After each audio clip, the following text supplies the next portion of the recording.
È scomparso a 90 anni a Parigi, dove viveva Toni Negri, sociologo, politico, parlamentare, ma soprattutto fondatore di Potere Operaio e Autonomia Proletaria.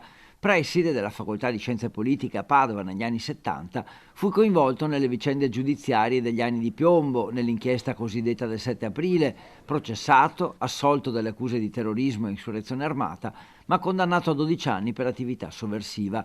Il giorno prima del voto della Camera per l'autorizzazione a procedere nei suoi confronti, espatriò in Francia. Una figura controversa, insomma, studioso del marxismo operaista.